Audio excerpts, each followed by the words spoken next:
Hello, Jill. Hi, Jill. It is a fairly gross day in New York City today. I'm not gonna lie. It is not the best day, but it's a good day for a podcast to be inside doing a podcast. Um, all right. So as of I think because of what we did last week, the idea kind of came to us, it was teed up a little bit in last week's episode that feedback is something that we wanted to approach a little bit. And we're calling this episode, I think, F is for feedback, because I am not a huge fan. I am not a huge fan. So it's been in my orbit right now that people are looking for feedback, whether it's in their jobs, in the work that they do in school. Even parents want feedback in some weird way from their kids or other parents or even teachers. So it's just very much in my orbit right now.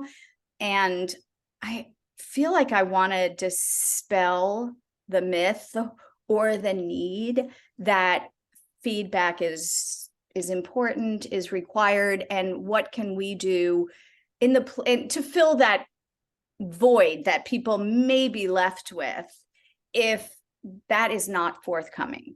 And you and I talk about sovereignty all the time, and feedback is not something we can control. And so to rely on it or to need it to be okay, it's just not where you and I go in terms of having a stable sense of self. It's too teetery. I like that. I'm glad we're talking about this. I would like to introduce as we talk about this kind of a scale, a spectrum of neediness, right? Because I'm definitely on that scale somewhere. I love an outer girl. I've always loved an outer girl. I always loved, the feedback of a grade in school. I've always loved a boss saying, that was amazing. Like, great job, keep it up. I've always loved, my family or friends saying, oh my God, thank you so much for doing that. So I do get a little like, yay. A little charge. So I get a little charge out of that. And if I don't get it, depending on my day, I can be like, well, that's rude. Nobody said thank you. So I'm definitely on there somewhere, depending on my best days as my favorite Jill. So I'm super, there's a part of me super curious about what you're gonna say because I feel like I may benefit a lot from your ideas here today. Well, I like that. I think there is a scale. And I think we have to know for ourselves when we're in a little too deep. And when it's gone from being ooh, that was nice, to if I don't get this, I'm not going to be okay. I'm And quitting. this If I is don't get it, I quit. exactly. And or it's a deeper validation of the self, right, that you're not giving to yourself. So I think that bringing up the spectrum is perfect. I think that we want to talk about not the atta girl stuff. Like, we can always, you look good in that outfit today, like we can always, that's what's pleasurable about this place, right? And in a lot of ways, those are compliments. And we did an episode on compliments, right? And some people have trouble accepting those compliments. Feedback to me does ring a little more, and I don't know, just energetically into number one, people feel very free to give it, even when it's negative, which is just not okay. And there is a balance between what is constructive to help somebody grow and what is really depleting and upsetting. And then there's the other piece of, I need this. There's something that needs to be fed regularly. And I think that's the piece that we should focus on today, right? Because that's the more problematic piece. If you Mhm. can't control whether a boss or a teacher or a parent or a friend is going to give you that feedback that you need to take the next step or to be confident, that's it, right? To be confident. That's great. Okay, so I want to add words to it. What I think you're saying here is in this conversation, the context is the type of feedback that you can't keep going unless you get it. Yeah. if we're talking about the receiving side, not the offering side. So I like that. I think that'll help kind of ground us into your ideas here. Yeah. And so I feel like we should hit very briefly upon, I don't want to focus on the giving feedback piece. But I do think we should just wade in that pool just a little bit to put people on notice. I think giving permission as an open slate for people to give me feedback because I'm in what I'll call a needy state, that's a dangerous openness. And we are not discerning enough as to the person and the capabilities of the person giving that feedback. In most cases, I would guess that people who we truly admire, that feedback would be forthcoming. It's those people who are withholding feedback who make us insecure just because of their energy, not because there's inherently anything wrong with what I'm doing. Those people are edgy. They're hard to please. They're tough to be around. They put you on edge. And to recognize that that's what's really going on energetically between that person, I think the litmus test is, do I admire this person? Because those are the only people you want feedback from. And not admire them in a dangerous way. Like, healthy, a healthy admiration. They're not trying to control you. They're not trying to manipulate you via withholding compliments or offering compliments. So yeah, this is a great set of boundaries here for the conversation too. Yeah. All right. So, and I like that we'll focus more on the receiving side, because we could talk for hours. And I think there has been already a lot of talk in just general online communities about the toxicity of unsolicited opinions and feedback, about somebody's, anything. So I feel like there isn't maybe as much that we would need to add there. So I like the idea of on the receiving side. Yeah. And, this kind of came about, just to give people a little context, like you and I were joking, definitely like being funny about it. But when we were talking about the podcast, and we don't have it open to comments, and we're like, we don't want to hear from you. And the real reason is because the people who we love and we know, and, we know where they're at, right? And the people who don't love us or have something to say, who don't know us, we're not that interested, because there's not that level of respect, right? Like if you haven't garnered my respect, or we don't have a mutual communication, then I'm closed to you. This is radical. What you just said is radical. And I remember guessing people are like, what? Like, she just said out loud, she doesn't care what I think. But let's just play with this for a minute, because there's I've been doing podcasting since before they called it podcasting, right? My first podcast, I think, was 2011. So there is an inauthenticity towards people that are content creators and offer it in the world. There's an inauthenticity that means we have a relationship, meaning the content creator and the content appreciator or receiver, the follower, right? The subscriber, that, oh, we have a relationship now. Let's create a space where we can engage. And this is my favorite, create a community, right? And I've witnessed that with very high level YouTubers that I know and have been friendly with, just how obligated they feel to their community. Some of them on the, not extreme, but on the very loyal, high loyalty index, they feel obligated to read every email, every comment, and respond to every single one of them. So they started that way, and then their communities got huge through a couple of viral videos. These are top names. Everybody would know the names I'm talking about. And then at some point they got overwhelmed and they were like, I can't do this anymore. I'm spending like an unhealthy amount of free time feeling responsible for responding because somebody else asked a question. So my bells went off in my head of, oh, note to self, just because someone asks me a question does not mean I am obligated to read it or answer it and reply to it. Right? There's other ways people can do that through booking a session or whatever, but just because someone online, that doesn't mean I don't care about them. That doesn't mean I don't wish well for them. But there was a very clear boundary I set. And Jill, it works. And I have a kind of a silly example about this. A family friend who knows about my work, appreciates my work and my gifts and abilities. She told me, we were having lunch this weekend, and she said, my mom regularly asks me, like, well, why don't you just ask Jill? And she told me at breakfast, she said, or brunch, whatever. She said, I told my mom because I respect Jill very much and her time, and I don't want her to feel obligated. She's like, Mom, I have a lot of questions. So yes, if I want to book a session, I will, but I respect Jill more than that, that to use my friend and family relationship with her in that way.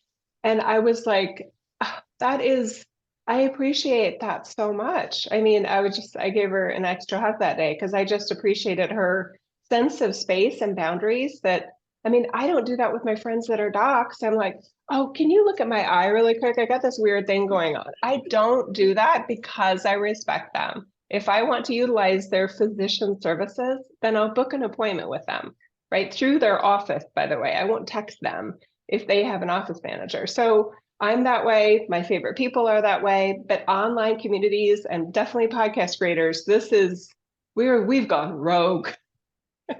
Yeah. Look, it's a confusing climate, right? It is really all about, creating content that you want feedback on.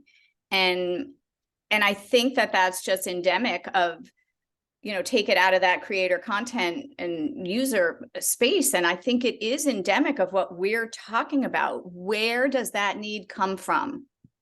Is that a clean energy, as I like to say, where if you get it, great. If you don't, great. If you're not good with both sides of that spectrum, then there is a very slippery slope ahead. Because if you get negative feedback, it's doubly crushing, whereas we don't care. And if you don't get good feedback, you are questioning your worth. And that's another red flag, right? Number one is, do I respect this person with my whole heart? And does this person respect me? Right? That's a number one. If you haven't checked off that criteria, you don't care, need, or want feedback from that person. All right. And then the other one is, what was I just saying? My caffeine is just like, whoop. That's okay. I almost feel like partly what you're saying is, this is another kind of like, radical idea. We're asking people to be opinionated / judgmental about other people's opinions and judgments. Have an opinion about opinions. Have a judgment about judgments for your own self-love, self-worth, self-preservation, if that's what's going on. But Jill, this matters.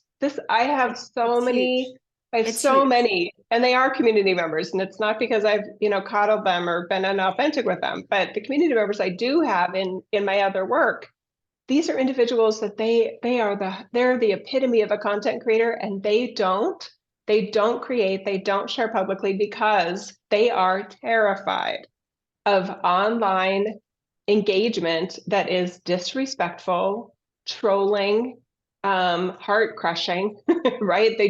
There's a part of them that realizes, I don't want to take any shit. I'm just trying to offer something that makes the world a better place or help someone today. Do I also have to stand there like a in a paintball fight or a punching bag and then take all the negative criticism that from people I don't even know or people I know? And I'm just like, no, you don't. You can delete negative comments. You can do whatever you want to do. And somebody, and it was one of those really popular influencers, because my reach is very, I'm like a niche within a niche within a niche, Mhm. probably. Yeah. Anyway, these are the big name kind of people that I'm friends with.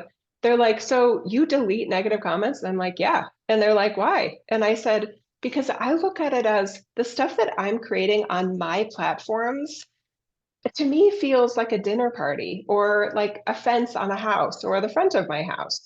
So yeah, if I have somebody at a dinner party in my home and they're like, I can't believe, your scallops suck. I mean, like you didn't, there's no sear. I would just be like, you know what, you can leave. You're not paying for this, number one. You're kind of an invited guest in a way. I've made myself available to you and you're not appreciative of it. So and you're choosing to be rude about it, and I don't need your feedback. Just say thank you or don't eat it or whatever, but I don't need to hear that. Right. So if I had graffiti on my house, I'm not going to sit there and look at it and go, well, they have a right to put up whatever they want on my platforms. That's how I look at it. And they just looked at me like, you can't play that way. And I said, but I am playing that way. Absolutely. I don't need this, but there is this bias, Jill. And I just wanted to point that out and then I do have It's to say such a one of false the, structure. To it me, it's is, such a it false is. structure. And you know how much I love to just ride a truck through structure, right? And I think, the issue for me is, so just backtracking just 1 second as a highlight, the other red flag is, how is this attached to your worth? If you're questioning your worth, if you need it to validate your worth, back up, get clean, know that something needs to be done, but it has nothing to do with someone else. It has to do with you. And yes, book a session. Okay, because that ship has to be, somebody's lost their compass on that one. And then the other thing, to what you were saying is that this feedback frenzy that everybody can give it and everybody should take it. It's gone like hog wild. We've lost our minds. It's not polite. It's not it's weird. It's just weird how this happens. If you don't have a relationship with somebody, and I'm saying this to everybody, do not offer critique. You can give them gifts of compliments. You can shower them with all of that to someone you don't know, but you have zero right. And I just really want to clean this up. You have zero right to be critiquing someone. I Like when wouldn't. you're perfect, you Mhm. can talk about somebody else's imperfections. I'm gonna pick at that just a little bit because I'm such a fan and I am a very naturally opinionated person. So another way that I look at it, it might be exactly what you're saying, Jill, but the words that I would offer are, I have the right to my opinion, but nobody is obligated to hear or receive my opinion. And that's the part that I see in online communities and just this, well, I don't like that like a public person, I don't like that you wore this. What were you thinking doing your hair that way? Did you not, why did you let somebody do your makeup that way? Just all of these weird kind of things. Um, so that's the part where to me, energetically, it looks like I have an opinion and here's the ding, ding, ding. I need you to hear my opinion. And it's just like, that's totally effed up you can have any opinion you want. Nobody is responsible for hearing it or receiving it. Nobody. Yeah, but I don't even know. I mean, I think just from, of course, nobody is responsible for hearing it. I agree with that. But I really just from it's almost like a check yourself before you wreck yourself kind of thinking. If you're the type of person who is just always looking for a critique, just notice, always looking to critique, just notice that about yourself. I feel like that was my persona before I was like, why do I care? Right? And why would they care? But I do feel like my brain was, let me look for things to fix. And in order to have something to fix, I need to critique what's wrong. And I did feel that my opinion was paramount. and important and should be heard. So I had the trifecta of like a horrible human being, right? But as I'm coming out sort of that, the energy of coming out of that mindset has been so liberating for me. That's why I'm taking it out of the actual level of critique and saying, you don't need to say that to that person. Because it's a brain training exercise of, why do you need to be heard so bad? Why do you need, like, what is your brain doing? And what type of assessments are they making? Is the brain making? And could you be calmer and in a more, like, for me, it's made me softer. It's just made me softer. So I think I hear you saying that this before version of you is now, it's not only that you don't feel, it's not only that you've sort of resolved this idea of somebody needs to hear your opinion if you felt that way before, but it's also that you've redirected your energy where sometimes you don't even have an opinion. And that, can you explain that? Because I'm curious about, I don't have, I guess I think I wasn't being accurate with my words. I don't have an opinion about everything, but if someone asks me, it's probably right there. So it's not like I'm walking around judging everybody, but I am just a very analytical person. I'm super idealistic and I'm super visionary. So in most of the world, I'm not like, oh my God, but in things I care about, if I'm at a friend's house and they just had it redesigned, it's not like I'm critiquing to criticize, but I'm just like, oh, this is beautiful. And oh, I love this. And oh, I wouldn't have done that. It's just stuff I love. I'm opinion. It's just how somebody's operating their energy, how their belief systems are helping them be their best them. Right? Anyway, so I want to hear more about this whole part about the Yeah, just but that's staying clean neutral and not energy even going to opinion. Yeah, that's true. Because it's not meant because to harm. it's not meant to harm, but you also don't need to be heard. Ah, And true. It's only and mine. Yeah. you could say it or not say it. There's Mhm. there's almost like no compulsion behind it. Yeah, there's no lip biting. There's no, Yeah, yeah. so you can play in these energies. I'm just saying, are you playing, or is there a compulsion? Is there a neediness? Is there a hole that's left if you don't say it or receive it? I'm trying to dig kind of, it's almost like poking at a little more of the extremes. There's a healthy way to do everything. But this one in my field recently has been people really feeling like without this feedback, positive or negative, weirdly, they can't continue. That there's something that is blocking them, right, from being okay. And so I'm saying that's not the way to use feedback. Okay, I good. do it Let's all go the there. time Yes. from a decorating perspective. That's all I do. I'm like, feng shui this, feng shui that, so I feel my spaces and and sometimes I'm like, don't feel this one. So, but that's a playful element that I like to have within my own self. And I'm not trying to, but that's already discerned, right? I've already used discernment. But when you're just open, and I'm going to say needy, and it's almost like that openness, like if you're not getting it from the places you want it, you'll go look for it else. I mean, it's a disturbed profile is what I'm talking about in very healthy people. This is Yeah, really that's just good. this, it's a pocket where you think, no, feedback is normal and feedback, and I should be able to accept it and people should be giving it. I'm just asking you to look at this pocket. Is it a clean Perfect. pocket? Or is it a protected malfunctioning pocket that just you've accepted a social Mhm. whatever, that a hook, line, and sinker feedback, what would you call it, like a structure, and you adhere to that structure without looking at how it's attached to your stability.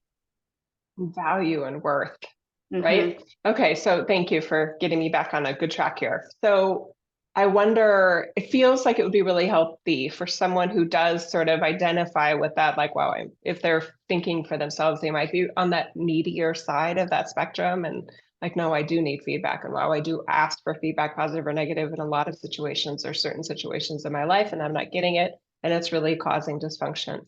It would be great for them to really reflect on, what does that feedback mean to you?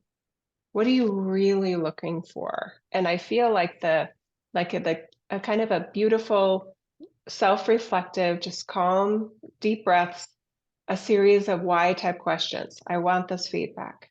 Why? And then listen to that answer. And then what's another why? And maybe visualize that the why is coming from your brain, and then the why is coming from your throat, and then the why from your heart, and then a why from your gut. And normally when you get to the why from your gut, it is just this, ooh, like goosebumping. Oh my God, that was like, I had no idea, right? Because Yes. that gut why, and go in that order, please, top to bottom, is so, it can be so profound that the brain says, oh my God, I Yes. didn't realize I was doing that. So like in a job or career type setting, a lot of reasons that people are really at the gut level asking why is a sense of security, a sense of, do I have a future here?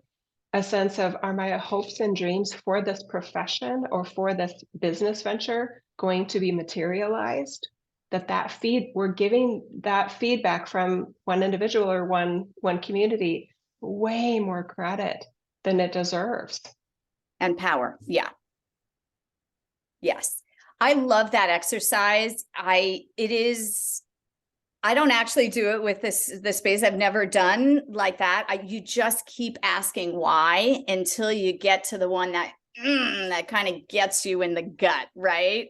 And it is a good exercise, is because the first ones that you do, I call, are more superficial.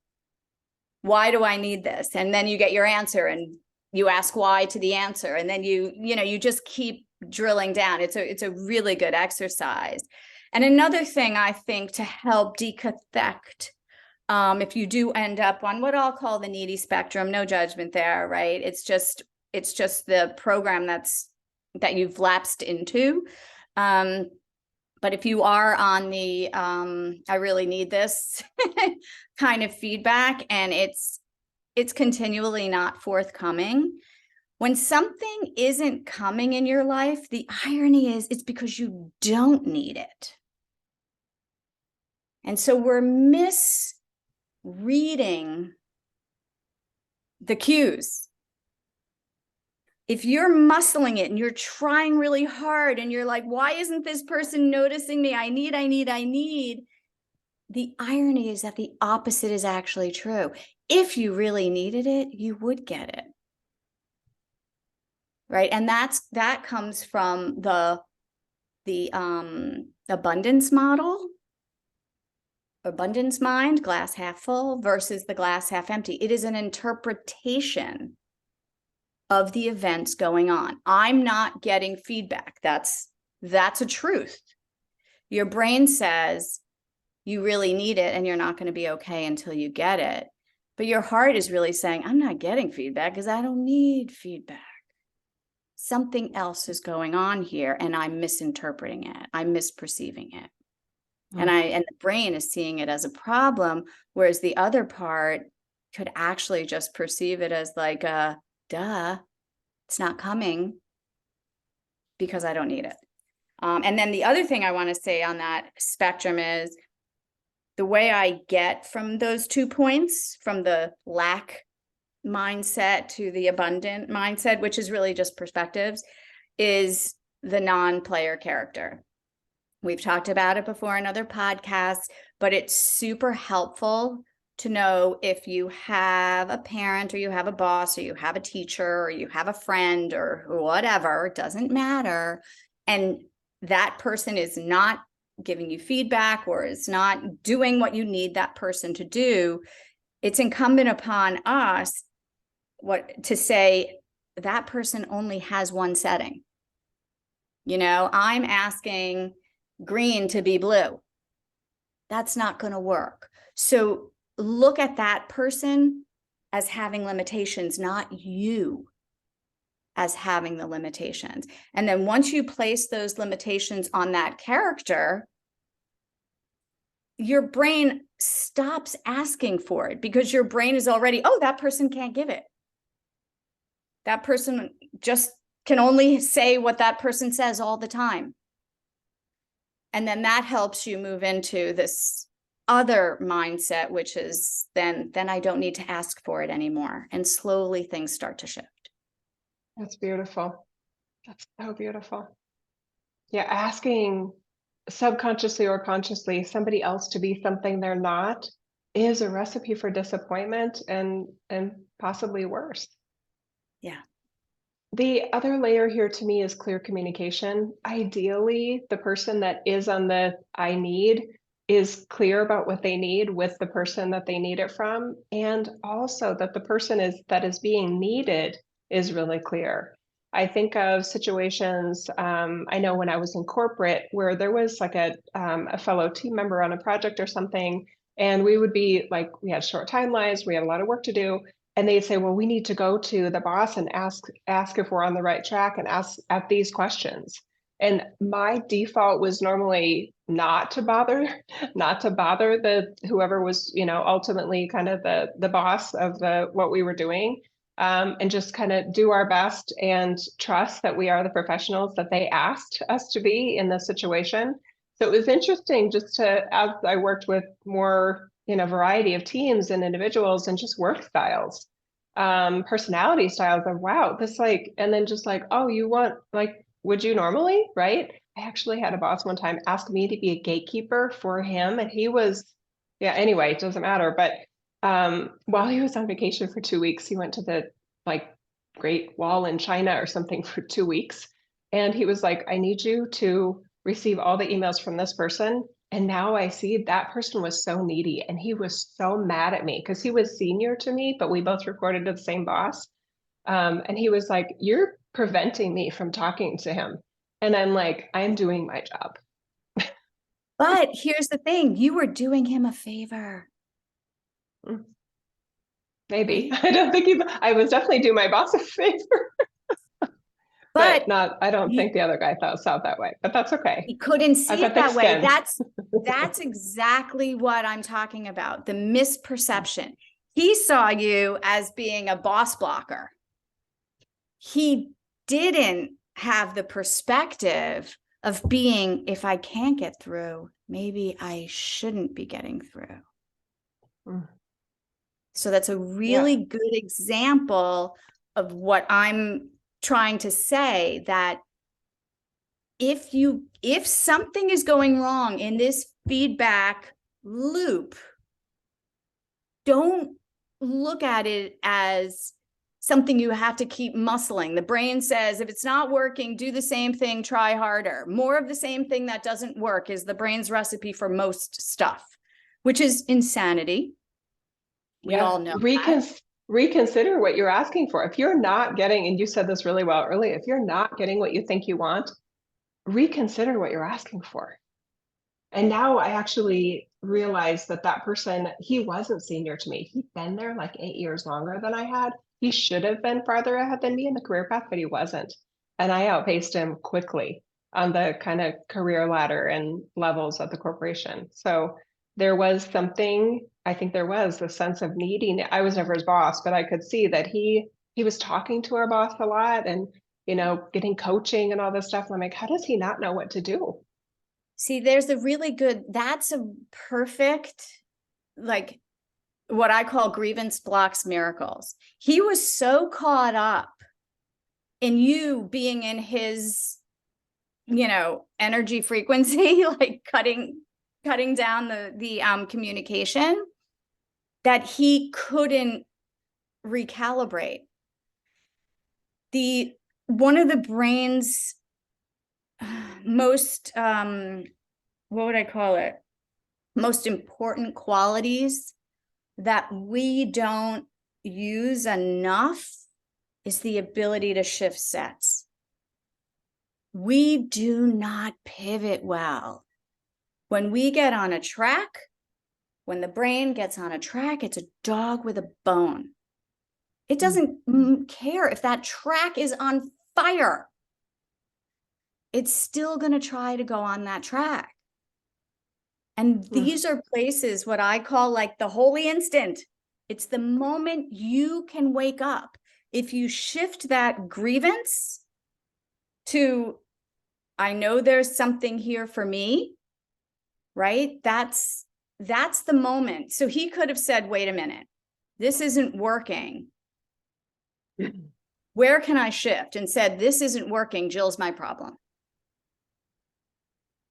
Right? I mean, this is just, I just feel like domino, domino, domino, domino here. And you want to not blame the person in front of you for you not getting what you want.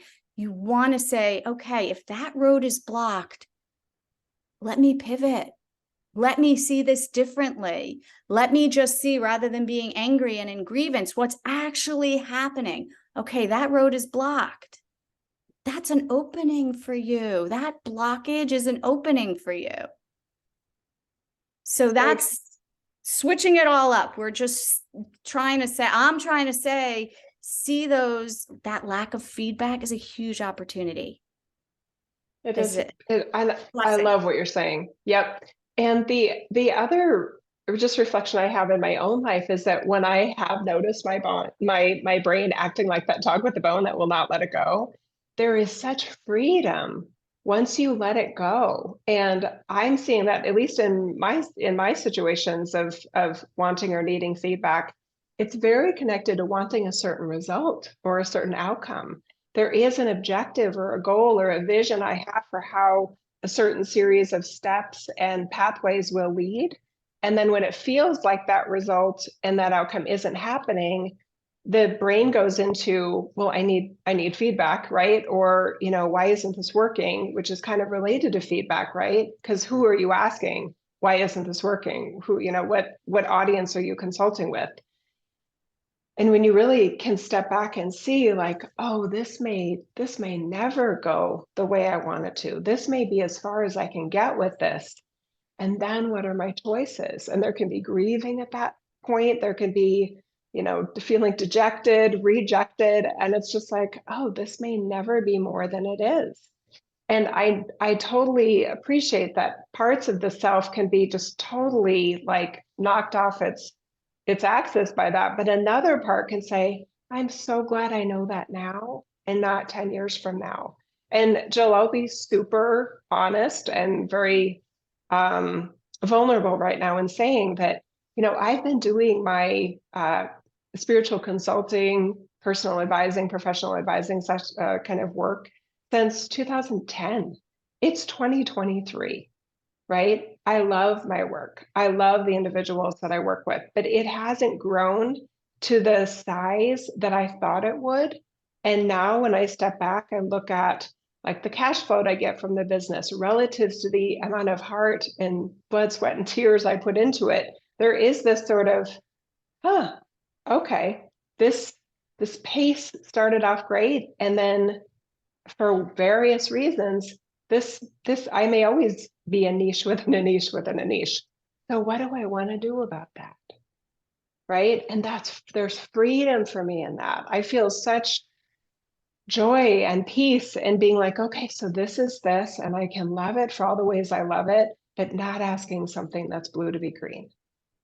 And I love that. And, as you're speaking, I really want to put these words to it and just see if it feels any different.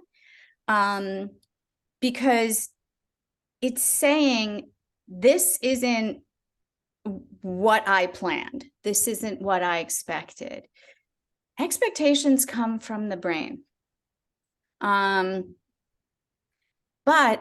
the words that I want to put to it are, it's not turning out the way I planned, and I don't need it to.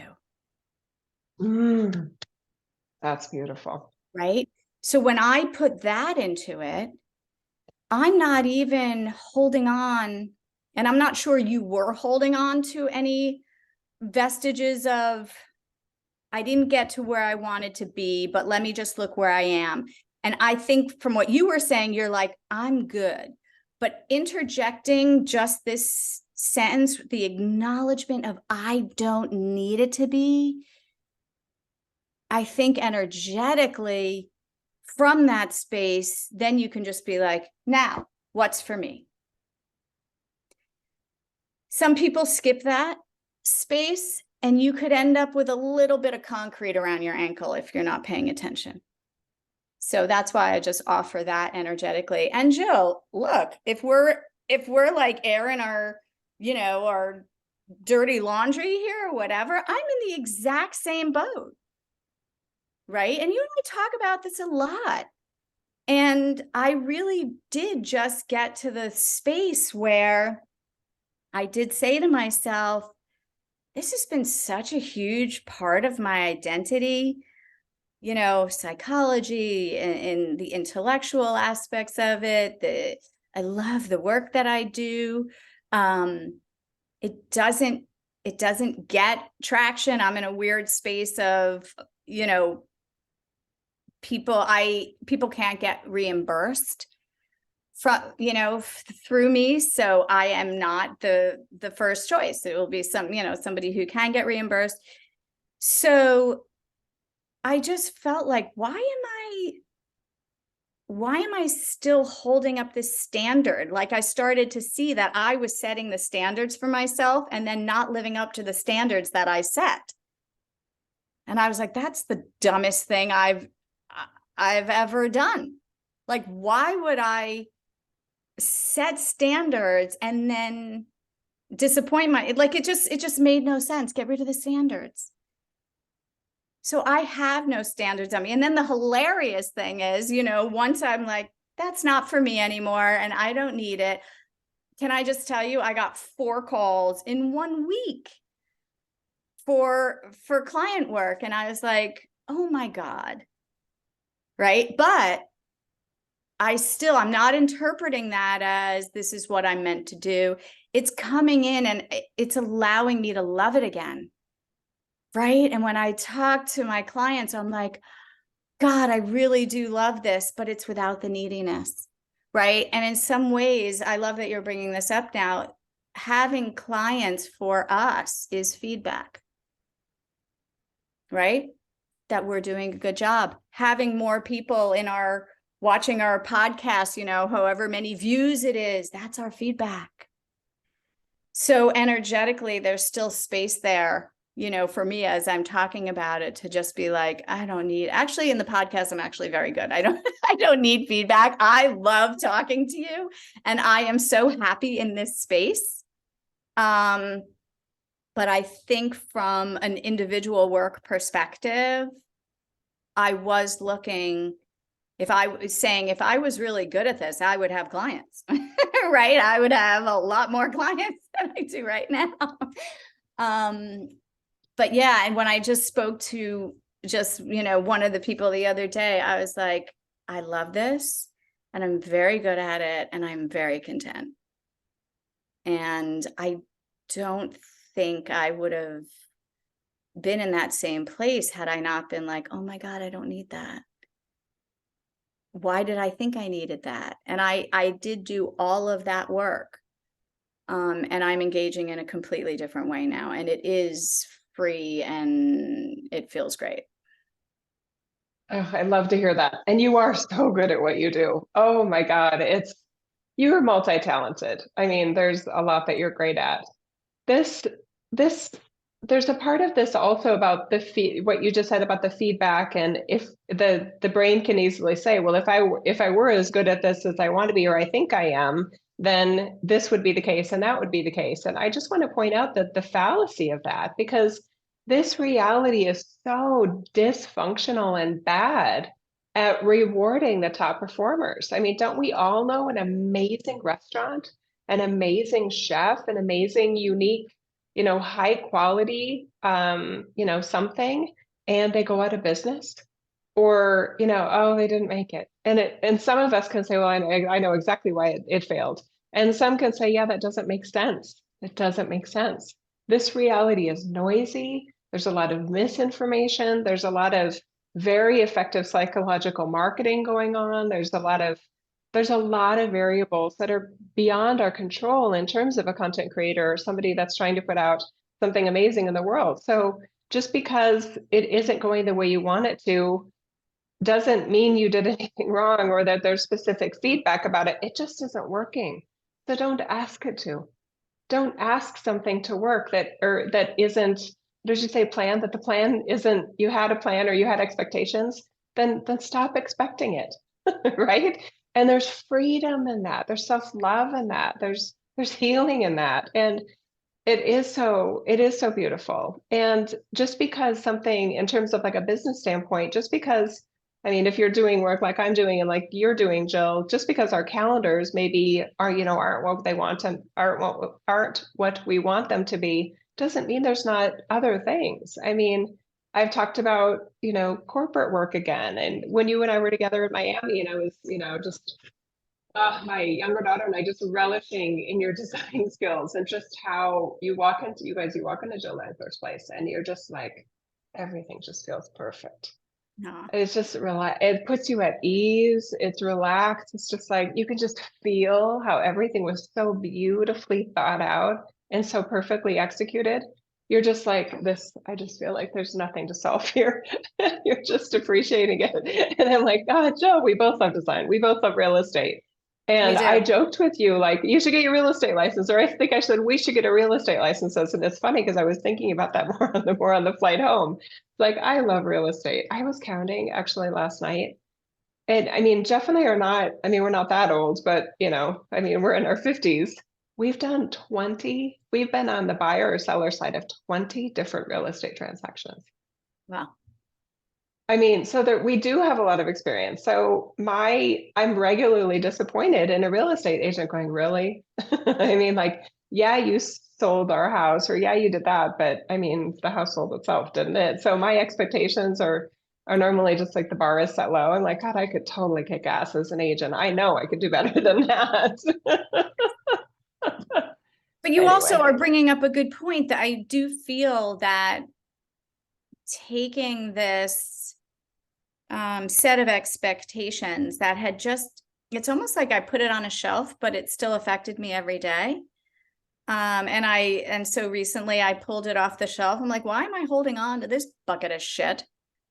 And the minute I started to do that very distinctly, actually this morning, I could feel how, I don't have words for it, but how in the flow I feel, how it's so cliche. I don't have words for this stuff, but how possible I feel, open to like it feels like I stepped out of the straitjacket in some respects. And I don't know. I just feel like things are open. Can't really describe it. So a lot of this stuff is just how I feel. It's not that I'm actually doing anything, and I don't know where it's gonna go, but this stuff is liberating. I mean, this is why you and I are talking about it. These shifts, when you ask a question and say, think about this, or when you do that why exercise, or when I'm saying, to make a clean break, you say, this isn't working and I don't need it to. I'm misperceiving. Like we're trying to massage that field enough that you can get back online. These are ways to get out of the brain structures that are kind of keeping you in a lane, and you, who you actually are without all of that crap, start stepping into the life, start driving the bus. Yeah. The set of words that I hope it turns out as well as I think it will. It's almost like when I've had a plan or a vision, expectation of something, I've created this beautiful bottle for it. But what I didn't realize, I don't think at the time, with all of the devotion and passion I put into something that I really do care about, I put myself in that bottle too. Yeah, the snow globe. Yeah. And that's not ideal. I just feel that it's giving away some of my agency in some way that that if, yeah, it's just, it's very limiting. It's very non-freeing. And by saying, no, I feel really good about what I've done there, and it is what it is. I'm, I think a better version of me by not asking it to be anything other than what it is, unless it's showing evidence of that. But when it isn't showing evidence of that, so if I were to give career advice, switching to the guy we were talking about that's needy, that our mutual boss basically asked me to block so that he could have a vacation. My advice to him would be, because I could tell he was frustrated. He did some career path moves in corporate that should have led to you do an overseas thing and then you come back and you get a promotion. That was the formula. And he came back from an overseas thing with his family and he did not get promoted. He was at right the level he was and he just stayed there. So my career advice to him would have been, you've been following steps, expecting your career to be something that it isn't. And it's time to reflect. Is this the right place for you? Is this the right job for you? Let's think bigger, because you're asking yourself to be something that you haven't shown this system that you are, and your results reflect that. And this is a perfect example of when you give yourself feedback, right? The beauty of what we can do is we can give ourselves constructive feedback. Looking at the evidence, looking at the reality, the actual evidence. Yes, and honestly, which you don't need feedback for. What's that?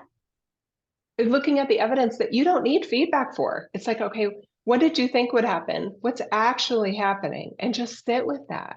Yeah. And not out of self-judgment or flagellation. No. It's just honesty with any self-love you need for yourself that's just crushed at the reality of the situation. Just like, damn.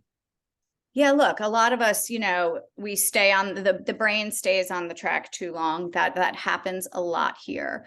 The brain likes structure, and even if that structure is leading you right off a cliff, the brain's like, let's stay at it. This looks good. All, full steam ahead. So you had said a word that this is another just little, I don't know, everything I do, I feel like is a little tongue-in-cheeky, but this is the way I get around my brain, right? I'm giving you all the little hacks, but the brain has a thing that says it is what it is. The energy of it is what it is. And this may not be the way you said it, but there is a helpless energy to it for a lot of people. It's accepting something without wanting to accept something. That conflict is problematic because it keeps the negative space of the brain alive while you're trying to, plant new seeds. So again, that's a little bit of the concrete ankle bracelet that I was talking about before. So if you do find yourself saying, and this, I'm just dovetailing off what you said, Jill, but I'm not saying that you said it this way. No, I'm not sensitive about it. So you go ahead. I'm not feeling defensive at all. So you go for it. So when people say it is what it is, it's like, I'm like, it is what it is, right? Like, I'm just like, the energy of it is what it is an enlightened energy.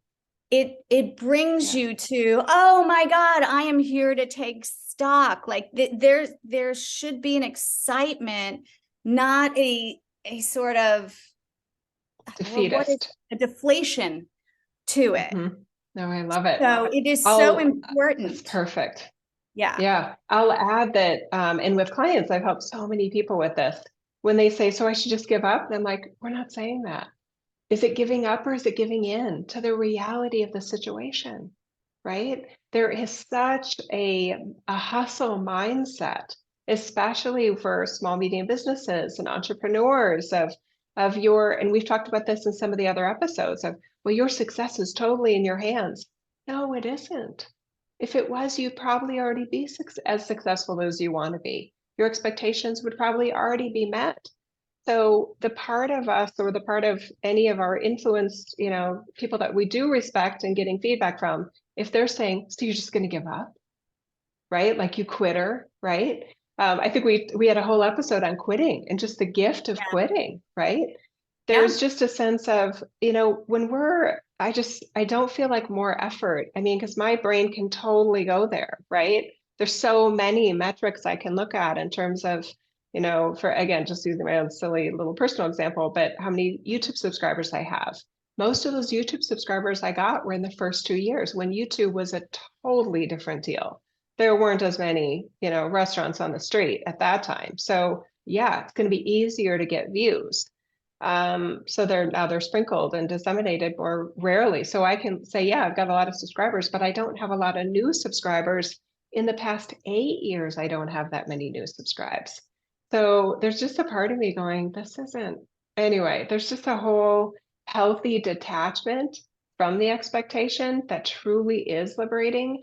And I would say that's a really important thing for people to look at is as you may be reflecting on the feedback and its relation to expectations and desired results, does giving in does it give you a smile or does it make you feel like you're nothing, right? Does it feel like freedom or does it feel like failure?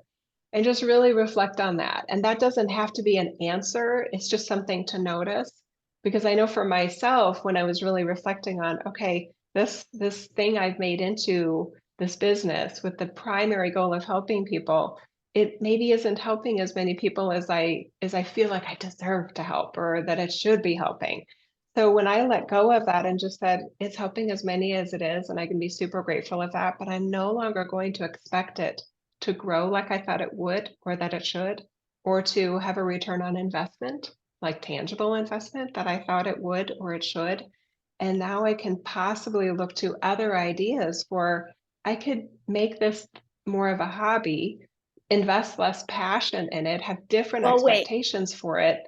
Go ahead. I think I love what you're saying, and I have so much I want to say on this. I think we should use that as a tee up for next week to talk about success. Okay. Oh, I love this. Yeah. Because I It's a am nice just, segue I to am next week. Yeah. feeling something so big in what you're saying. And I'm like, no, we're wrapping up. And I can't say any of that right now. So to put that in the feedback sphere, there is a self feedback piece, which is a pure appreciation piece for where you are. Okay. And we'll talk about success and the parameters of that, I think, next week. I think that's such a good dovetail because these things they do go together. And so I think wrapping up the feedback piece, right? Like in my own head, right? I was feeling like the way to break what I'll call this feedback loop, right, is to use some of the exercises that you and I talked about. The why questions, right? The using the energy of I don't need it. I don't know why I thought I did, and it doesn't matter. But what if I don't need that? Right? Which is a huge piece of it. Recognize if you respect the person, you don't take feedback from anybody you don't respect. That is, I can't say that one enough. Huge. Okay. It's huge. That was a perfect wrap up. Right. And then I feel like there was one more. Oh, and then look at the worth piece. The worth piece, if it's attached to your feedback in any way, and notice in this one that the brain will be very like, well, it's not my worth, but I need to know if I'm doing a good job or if I need to, like, don't be coy with yourself here. Let's call it what it is, right? And you'll find out what it is by continually asking the questions. Why do I want to do a good job? Why do I need to hear that he's doing a good job? So keep asking the whys so you don't get stuck in this, what I call loop of justification, rationalization, and excuses that the brain likes to use to keep its insidious programs running. Okay. So that's a little bit of my summary. And then watch when you're so free with your feedback. Try to practice when you're giving it to other people, your kids, etc. Try to, kind of practice restraint a little bit and see what happens. Wait until you're asked. Just try it for a week. Wait until you're asked. Offer no feedback until you're asked, and see if that changes you, not them, you. Especially if you feel like you need to be heard by that person. That's a great reason to follow what you just offered there. I did want to refer people, the other episode that relates very well to what we just talked about it's called Knowing When to Quit. It was released on January 11th, 2023. And there's a lot more that Jill and I offered there in terms of knowing when to quit. That was a perfectly matched episode. And I'm so glad we're going to talk about success next time, because I just feel it energetically. There's a lot to sort of deconstruct and reconfigure so that we feel more options and less of the burdensome pressure about that. Love it. I think it's a wrap, Jill. Perfect. Thank you so much, Jill. Thank you. Love it. And you guys, if you want to rate, then rate. And if you don't want to rate, then don't rate. If you want to subscribe, subscribe. If you don't want to subscribe, don't subscribe. But make sure it makes you feel like a good person, right? We're not attached. We're not attached. We're not attached. We don't care. Okay. I love you guys.